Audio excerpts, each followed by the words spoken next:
Historical background of vitamin D. Basically, the vitamin D was discovered due to the disease called rickets. Rickets is from the Old English word ricken, means twist to twist, reflecting the bone deformities.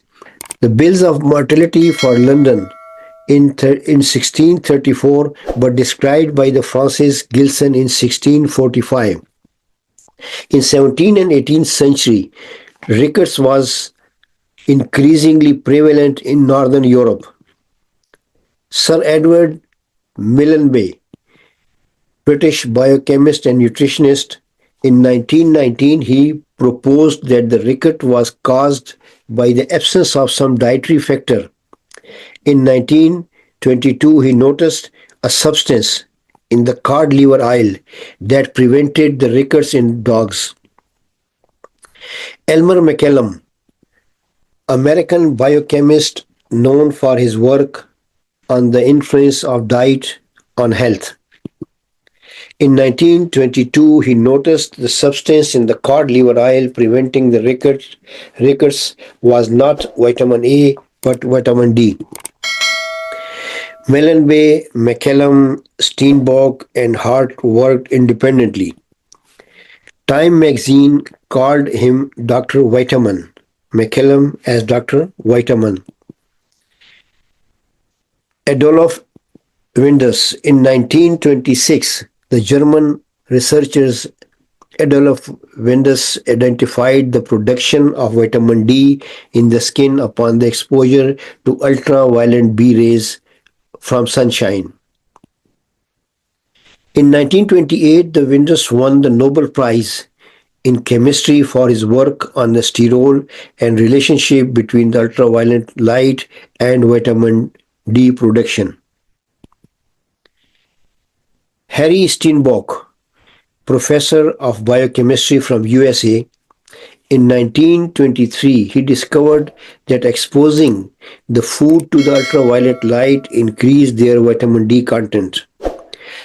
It led to fortification of the milk and foods with vitamin D. In 1930s, milk fortification with vitamin D widespread in USA and other countries. Mass production of vitamins. It began in 1930s and expanded during the World War II. In 1950s, mass production of the vitamin D started even in the foods such as milk and flour. Hector DeLoca. Hector DeLoca and his colleagues identified the active form of vitamin D as 1-alpha 25 hydroxy vitamin D3 calcitriol in 1971. So vitamin it was discovered in 1922, but the active form was identified in 1971. Michael Holick and Anthony W. Norman, they worked a lot on the vitamin D3 in the last 50 years, and Anthony Norman, a professor of biochemistry at University of California, one of the world's famous expert on vitamin D, died in 2019 at the age of 81 years. As I was discussing that still 2024, we still don't know much about the vitamin D. And so Trinity College Dublin have questioned one size fits all concept about the is as a role of supplement.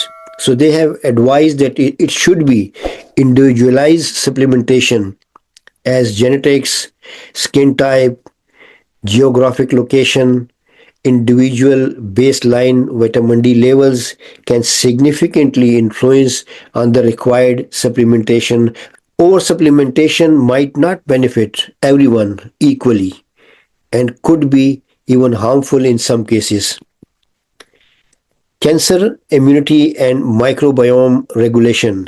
In the animal study, vitamin D enhance the cancer immunity by modulating the promoting the gut bacteria which helps against the cancer cells. So this study opens the door to the potential use of the vitamin D as an adjunct therapy in the cancer immunotherapy. Neurodegenerative diseases, there is emerging evidence suggesting that vitamin D could help against the Alzheimer's disease and might slow the cognitive decline in the older adults.